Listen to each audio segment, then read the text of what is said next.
Pupunta po tayo doon guys sa ginagawa na tulay para makuhanan natin ng may vlog natin dong tulay na yon na kinukumpuni nila, ah, para malalaman natin guys kung ano ang mga ginagawa nila doon. Kaya ating pupuntahan kasi mukhang nire-repair nila para madaanan ng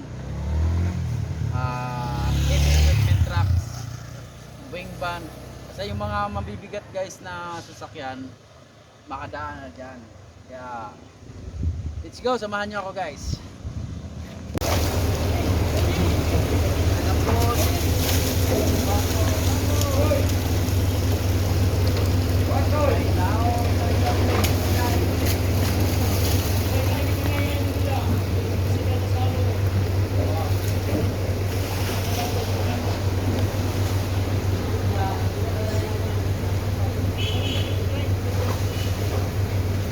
Ayan guys, ilagyan ito nila ng poste guys. Then bubuhusan nila to ngayon guys kasi nasira to ng baha. Ayan. Hanggang doon guys, medyo tataasan nila guys. Yan, re-reprapan nila hanggang doon. So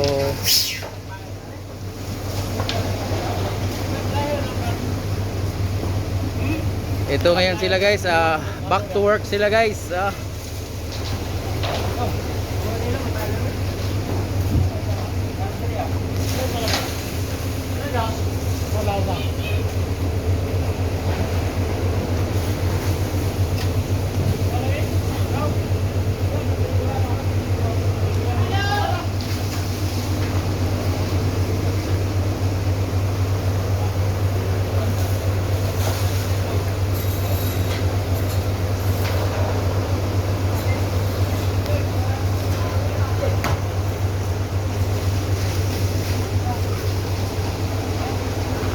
Ayan guys, yung sa kabilang side guys ay medyo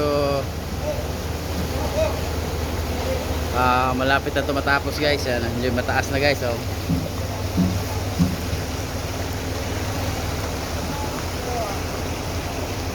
Tapos dito guys, re-reprapan din nila guys. Yan.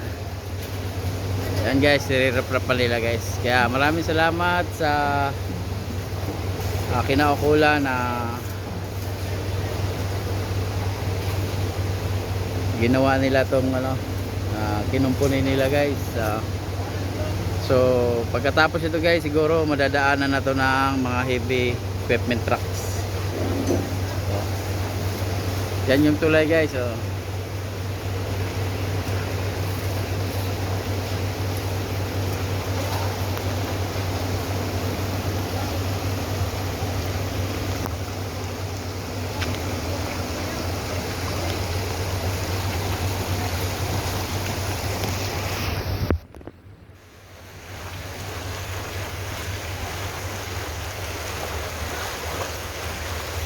So pag bagyong ulit guys, malaki talaga ang tubig dito guys, dumaan. Kaya nasira yung pinaka-pundasyon sa malalaking bato. Yan. Ngayon kanilang repair. So yan na guys. So ang makakadaan lang ngayon guys ay mga light vehicles, tulad ng kotse, mga van na maliliit. So mga wing van at saka mga malalaking truck hindi talaga makadaan lang guys. Gawa ito, kikita nyo naman yung ginagawa. Yan. Wasak yan dati guys nung udit. So siguro mga month ng September patapos ito guys, madadaanan na ito kasi malaki pagtrabaho ito.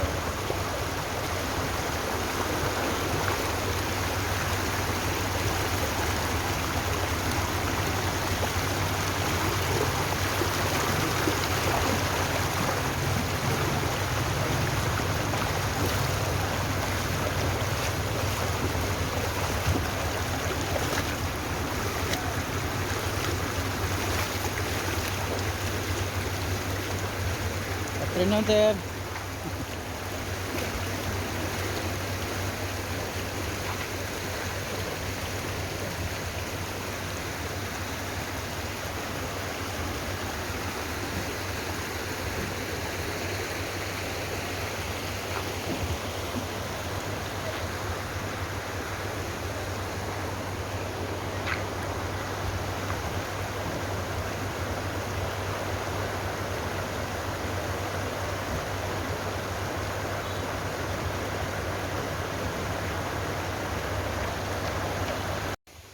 Yan guys, kung mapapansin niyo yung truck doon sa ilalim ng tulay, yung mixer nila guys, dito dumaan guys, yung ginawa nila ng kalsada dito para makarating doon, mailapit yung mixer doon sa ilalim ng tulay guys, kaya para hindi sila mahirapan na magpalapala pa. So nasa malapit na.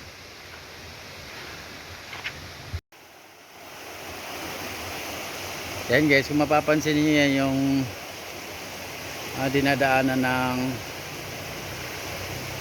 tubig udit ito guys, yan. Tinaniman na nila ng niyog.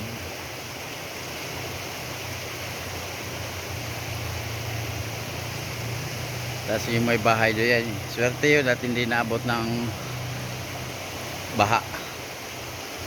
Dadaan yung kanilang mixer truck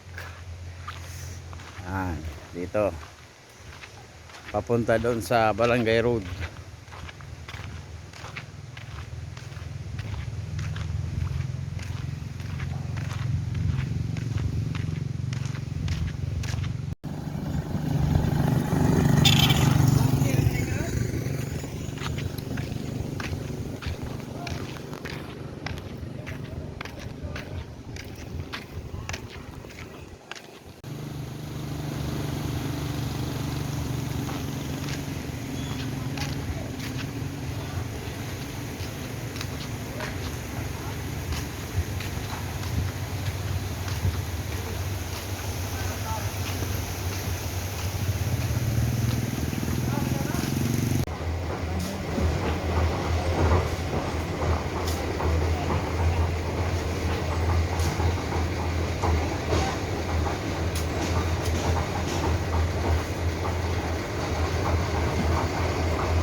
Pasanok.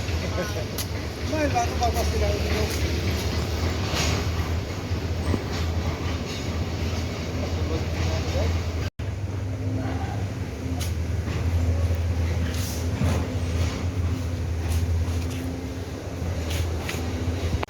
Ano magupay tao dira? YouTube niro. Ngarita kay suru-suru videohan natin ng tubig. Yan guys, yung pader nilinis nila guys. Kinliring nila yung mga bato dito.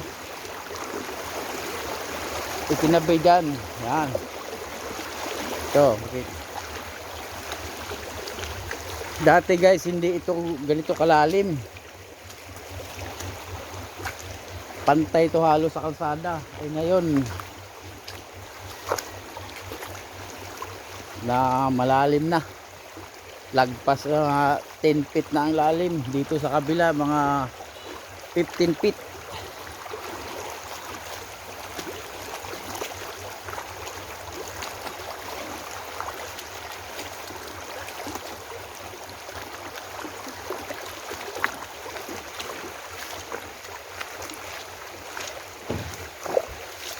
Ito guys, ito area na to, labahan to, yan. Ito man naglalaba yung mga nakatira dyan sa itaas.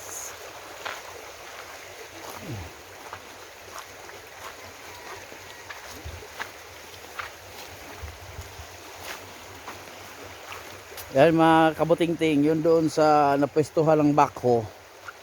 Maaring, kung hindi ako nagkakamali, dyan nahuli yung malaking eel o kung tawagin dito sa amin ay tingnan na daw, parang Yung taas ba yung isda? Kasili. Kasili. Kasili guys kung tawagin sa amin dito sa Bisaya. So kung tawagin sa ano, ale. Sa tabang. Mga 15 kilos. Kasi nasira sa bundok yung bahay siguro noon, kaya nagpatianod papunta rito. Nakita ng mga bata nung nagdaang audit.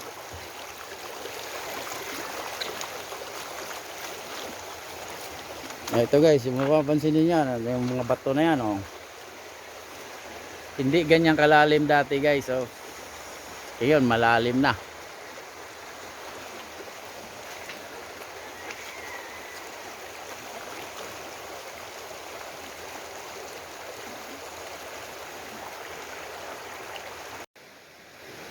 And guys, dito dati itong yung may kinatayo ng bahay na yan, walang kabahayan dyan dati guys, pati dito wala. Ngayon mayroon ng bahay. Ito yan, may daan pataas, kabahayan doon sa taas. So yung mga naka hili-hilirang bato, nakasalansan, yan ang labahan nila guys. So dito portion guys, dito banda dito nahuli yung malaking eel o kasili.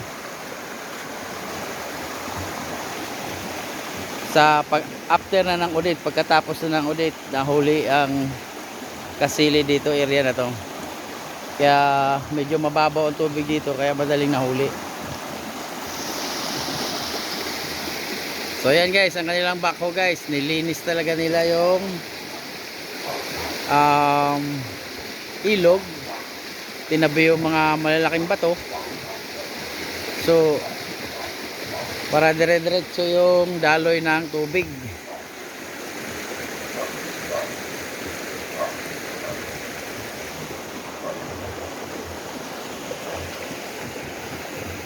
Tara. Hindi ito libaon ang trabaho niya. Ay nagibantay.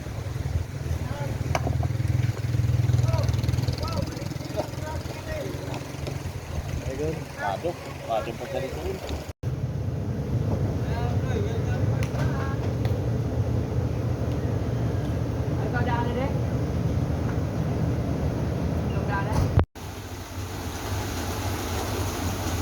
Ayun guys, yung kanilang mixer guys, habang nagpapahinga break time yung kanilang mga trabahador. Kasi oras na alas 12:15 guys, na namamahinga yung mga workers. So ang kanilang mixer guys, inatras nila guys yan. Yung mapapansin yan. Yung driver niyan guys, kaklase ko nung elementary. So inilapit nila yung kanilang truck dito para hindi na mahirapan na maghakot ng pambuhos doon sa guys, doon sa forma na yun. Yan, siguro mamayang alauna guys, pagbalik nila sa trabaho yan, mabuhusan na siguro yung kabila. Kasi ito medyo patapos na to, kabila. Yan.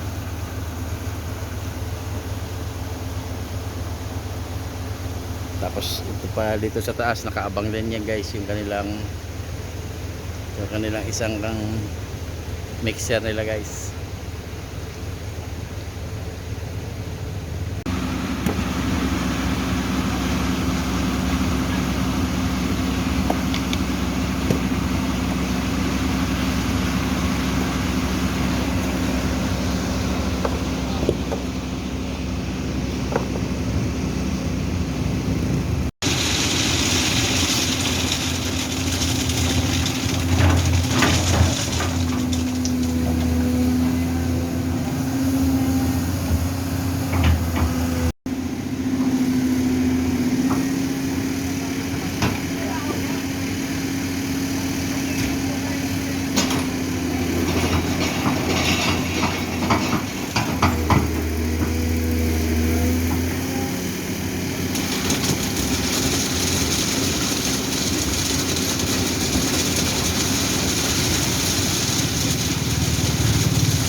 Ngayon guys, tapos na nating ma-vlog yung kinukumpuning tulay. So hanggang dito na lang tayo guys. Maraming salamat sa inyong panonood.